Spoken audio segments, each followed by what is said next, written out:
Warriors Into the Wild by Aaron Hunter. Chapter 4, Part 2. Will he live? Tiger Claw demanded. Of course. He just needs to rest. Tiger Claw snorted and looked down at the motionless black shape. He jabbed Ravenpaw with one of his front claws. Come on, then. Get up. Ravenpaw didn't move. Look at the length of that claw, Firepaw hissed. Too right, replied Greypaw with feeling. I know I wouldn't want to get into a fight with him. Not so fast, Tiger Claw. Spotted-Leaf placed her paw over Tiger Claw's sharp talon and gently moved it away. This apprentice needs to keep as still as possible until the cut has healed. We don't want him opening his wound by jumping about trying to please you. Leave him alone. Firepaw found himself holding his breath as he waited for Tiger Claw's reaction. He guessed that few cats dared to give orders to a warrior like that. The big tabby stiffened and seemed about to speak when Spotted-Leaf mewed teasingly. Even you know better than to argue with the medicine cat, Tiger Claw. Tiger Claw's eyes flashed at the little tortoiseshell's words. I wouldn't dare argue with you, dear Spotted-Leaf, he purred. He turned to leave and caught sight of Greypaw and Firepaw. Who's this? He asked Greypaw, towering above them. He's new apprentice, Greypaw mewed. He smells like kitty pet, snorted the warrior. I was a house cat, Firepaw meowed boldly, but I'm going to train to be a warrior. Tiger Claw looked at him with sudden interest. Ah, yes. Now I remember Blue Star mentioned that she had stumbled across some stray kitty pet. So she's actually going to try you out, is she? Firepaw sat up very straight, anxious to impress the distinguished clan warrior. That's right, he mewed respectfully. Tiger Claw eyed him thoughtfully. Now I shall watch your progress with interest. Firepaw puffed out his chest proudly as Tiger Claw stalked away. Do you think he liked me? I don't think Tiger Claw likes any apprentices, whispered Greypaw. Just then Ravenpaw stirred and twitched his ears. Has he gone? He mumbled. Who? Tiger Claw? Replied Greypaw, trotting toward him. Yep, he's gone. Hi there, Firepaw began, about to introduce himself. Go away, both of you, Spotted-Leaf protested. How am I meant to help this cat with all these interruptions? She impatiently flicked her tail at Greypaw and Firepaw and pushed her way between them and her patient. Firepaw realized she was serious despite the lively glimmer in her warm amber eyes. Come on then, Firepaw, mewed Greypaw. I'll show you around. See you later, Ravenpaw.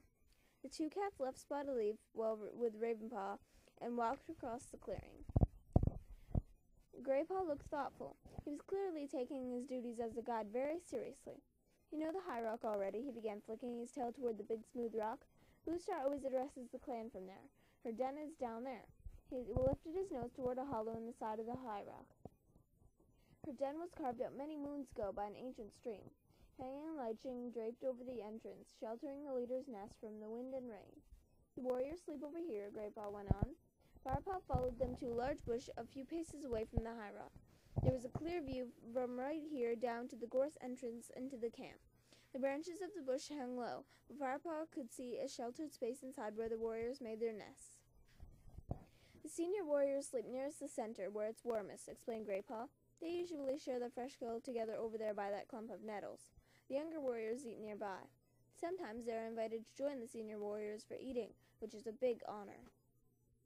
What about the other clan cats? Firepaw asked, fascinated but feeling rather overwhelmed by all the traditions and rituals of the clan life. Well, the queen share the warrior quarters when they work as warriors, but when they are expecting kits or nursing them, they stay in a nest near the nursery.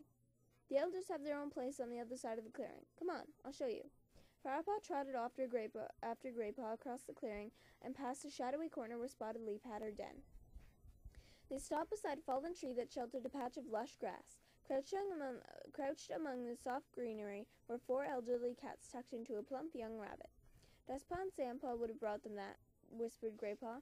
One of the apprentice's duties is catching fresh kill for the elders. Hello, youngster, one of the elders greeted Greypaw. Hello, Smallier, mewed Greypaw, nodding respectfully. This must be our new apprentice. Firepaw, isn't it? Mewed a second Tom. His patchy fur was dark brown, and there was only a stump where his tail should have been. That's right, Firepaw replied, copying Greypaw's polite nod. I'm Halftail, purred the brown Tom. Welcome to the clan. Have you two eaten? Meowed Smallier. Firepaw and Greypaw both shook their heads. Well, there's enough here. Dustpaw and Sandpaw turning into fine hunters. Would you mind if these youngsters shared a mouse, One-Eye? The pale gray queen who lay beside him shook her head. Firepaw noticed one of her eyes was clouded and sightless. "What about you, Dappletail?" The other elder, a tortoiseshell she-cat with a gray muzzle, meowed in a voice cracked with age. "Of course not." "Thank you," mewed Graypaw eagerly. He stepped forward and took a large mouse from the pile of prey, then dropped it at Firepaw's feet. "You still not tasted mouse?" he asked. "No," Firepaw admitted. He suddenly felt excited by the warm smells that were rising from this piece of fresh kill. His whole body quivered at the thought of sharing his first real food as a clan member. "In that case, you can have first bite. Just save me some." Graypaw dipped his head and stood back to give Firepaw room. Firepaw crouched down and took a large bite from the mouse. It was juicy and tender, and sang with the flavors of the forest. "What do you think?" asked Graypaw. "Fantastic," mumbled Firepaw, his mouth still full. "Move over, then," mewed Graypaw, stepping forward and bending his head to take a bite. As the two apprentices shared the mouse, they listened to the elders talk among themselves. "How long before Bluestar appoints a new deputy?" asked Small Ear. "What did you say, Small Ear?" meowed One Eye. "I think your hearing has become as poor as your eyesight," snapped Small Ear impatiently. "I said, how long before Bluestar appoints a new deputy?" One Eye ignored Small Ear's irritated reply and spoke instead to the tortoiseshell queen. "Dappletail, do you remember the day many moons ago when Bluestar herself was appointed deputy?" Dappletail mewed earnestly. "Oh yes, it was not long after she lost her kits." "She'll not be happy about appointing a new deputy," Small Ear observed. "Redtail served her long and well, but she need to make up her mind quickly. According to clan custom, the choice has to be made before Moon High, after the death of the old deputy."